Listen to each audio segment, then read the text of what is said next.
1971 इतिहास के पन्नों में लिखा एक साल जब दुनिया ने एक नए देश का जन्म देखा, हिंसा, साहस और बलिदान के भंवर में।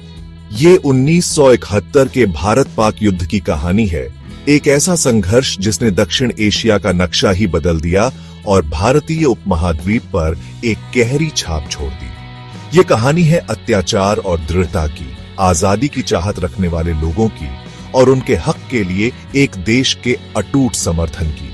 हवा में तनाव था, जंग की बू आ रही थी। पूर्वी पाकिस्तान, जो अपने पश्चिमी हिस्से से 1000 मील दूर था, आग में जल रहा था। वहां के लोग भाषा और संस्कृति से बंधे, लेकिन दूसरे दर्जे के नागरिक माने जाते थे, विद्रोह कर उठे। उन्होंने स्वायत्तता, सम्मान और धूप में अपनी सही जगह की मांग की। दुनिया ने डर के मारे देखा जैसे एक अकल्पनीय मानवीय संकट सामने आया। लाखों लोग अपने घरों से भाग गए, भारत में सीमा पार शरण मांगी। उनकी पीड़ा, उनके दर्द, उनकी अदम्य भावना की कहानियों ने दुनिया का ध्यान खींचा। ये उनकी कहानी है, बांग्लादेश के जन्म की कहानी। असंतोष के बीज 1971 से बहुत पहले बोए गए थे। 1947 में भारत का विभाजन, हालांकि धर्म के आधार पर 2 राष्ट्र बनाने के इरादे से हुआ था, लेकिन इसने पाकिस्तान के भीतर ही विभाजन के बीज बो दिए थे।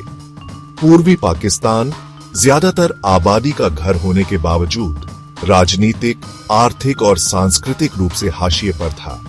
पश्चिम पाकिस्तान के शासक वर्ग, जो पंजाबियों का था, पूर्वी पाकिस्तान के बंगालियों को शक और नफरत की नजर से देखते थे। उनकी भाषा बांग्ला को उर्दू के पक्ष में दबा दिया गया। उनकी संस्कृति का अपमान किया गया। उनके आर्थिक योगदान को पश्चिम को अमीर बनाने के लिए छीन लिया गया। नाराजगी पनपी। करिश्माई शेख मुजीबुर रहमान के नेतृत्व में अवामी लीग बंगाली आकांक्षाओं की आवाज बनकर उभरी। 1970 के आम चुनावों में अवामी लीग ने जबरदस्त जीत हासिल की। पाकिस्तानी संसद में स्पष्ट बहुमत हासिल किया। शेख मुजीबुर रहमान के एक संयुक्त पाकिस्तान के प्रधानमंत्री बनने का मंच तैयार था, लेकिन पश्चिम पाकिस्तानी सत्ता प्रतिष्ठान सत्ता के नशे में चूर नतीजों को मानने से इनकार कर दिया। लोकतंत्र का वादा तोड़ दिया गया। पूर्वी पाकिस्तान के लोगों को उनका हक नहीं दिया गया। अब फैसला हो चुका था। एक क्रूर कार्रवाई शुरू की गई। 25 मार्च 1971 की रात को पाकिस्तानी सेना ने ऑपरेशन सर्च लाइट शुरू किया, जो बंगाली स्वतंत्रता आंदोलन को कुचलने के उद्देश्य से एक क्रूर सैन्य अभियान था। ढाका की सड़कें खून से लाल हो गईं। विश्वविद्यालय बौद्धिक स्वतंत्रता के गियारा हत्या के मैदान में बदल गए। छात्रों, प्रोफेसरों, डॉक्टरों, पत्रकारों, राष्ट्रवादी भावना रखने वाले किसी भी व्यक्ति को निशाना बनाया गया। दुनिया ने डर के मारे देखा, क्योंकि पाकिस्तानी सेना ने स्थानीय सहयोगियों की मदद से आतंक का राज चलाया। नरसंहार, बलात्कार और लूटपाट आम हो गई। निहत्थे बंगाली आबादी पर नरसंहार का एक व्यवस्थित अभियान चलाया गया। लाखों लोग अपने घरों से भाग गए, पड़ोसी देश भारत में शरण मांगी। शरणार्थियों का पलायन उनके चेहरे डर और निराशा से भरे हुए उन पर ढाए गए अत्याचारों का प्रमाण बन गए।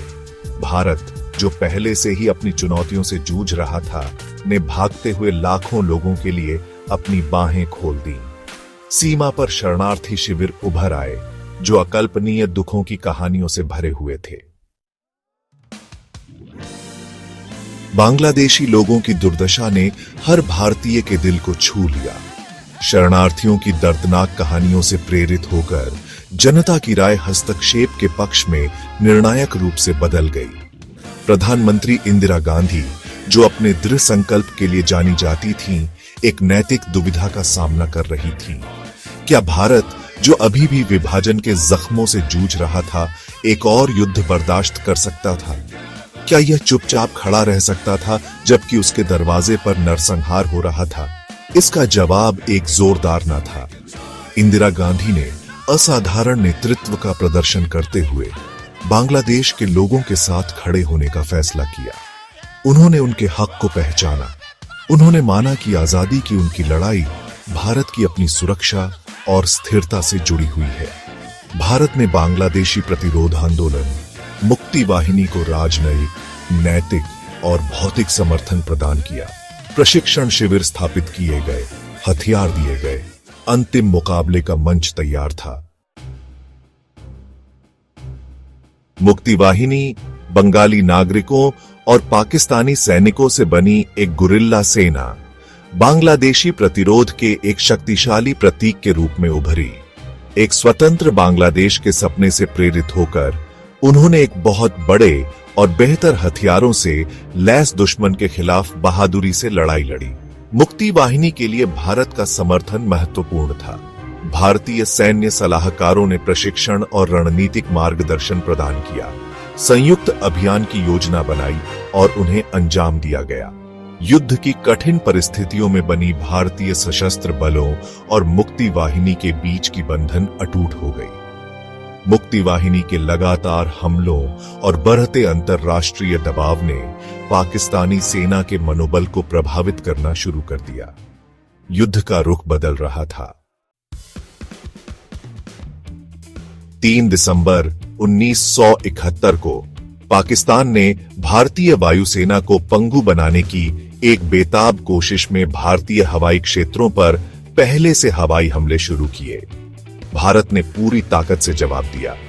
1971 का भारत पाक युद्ध शुरू हो गया था। भारतीय थल सेना, नौसेना और वायुसेना अटूट साहस और दृढ़ संकल्प के साथ लड़ते हुए पूर्वी पाकिस्तान में 3 तरफा हमला शुरू किया। लोंगेवाला में प्रमुख लड़ाइयां लड़ी गईं, जहां भारतीय सैनिकों की एक छोटी टुकड़ी ने पाकिस्तानी टैंकों के बड़े हमले को रोक दिया, और गरीबपुर में जहां भारतीय वायुसेना ने पाकिस्तानी वायु रक्षा को नष्ट कर दिया। 16 दिसंबर 1971 को पूर्वी पाकिस्तान की राजधानी ढाका का पतन युद्ध के अंत का प्रतीक था। पाकिस्तानी सेना गिरी हुई और हतोत्साहित बिना शर्त आत्मसमर्पण कर गई। बांग्लादेश का जन्म आजादी की आग में बना एक राष्ट्र दुनिया के सामने घोषित किया गया।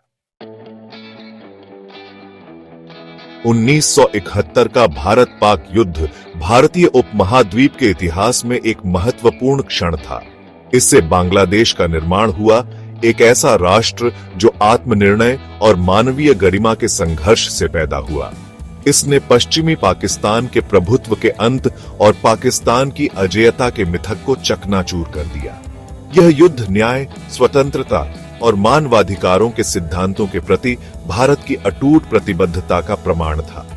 इसने बांग्लादेशी लोगों की अदम्य भावना, उनके साहस, उनके धैर्य और आजादी के उनके अटूट विश्वास को प्रदर्शित किया। 1971 के युद्ध की विरासत दक्षिण एशिया के भू राजनीतिक परिदृश्य को आकार देना जारी रखे हुए है। यह संघर्ष की मानवीय कीमत, कूटनीति और बातचीत के महत्व और शांतिपूर्ण सह अस्तित्व की जरूरत की याद दिलाता है। यह एक ऐसी कहानी है जिसे बार बार सुनाया जाना चाहिए, क्योंकि यह मानव होने का असली अर्थ बताती है। आजादी की इच्छा, इसके लिए लड़ने का साहस और उन लोगों के साथ खड़े होने की करुणा जिनसे इसे छीन लिया गया है।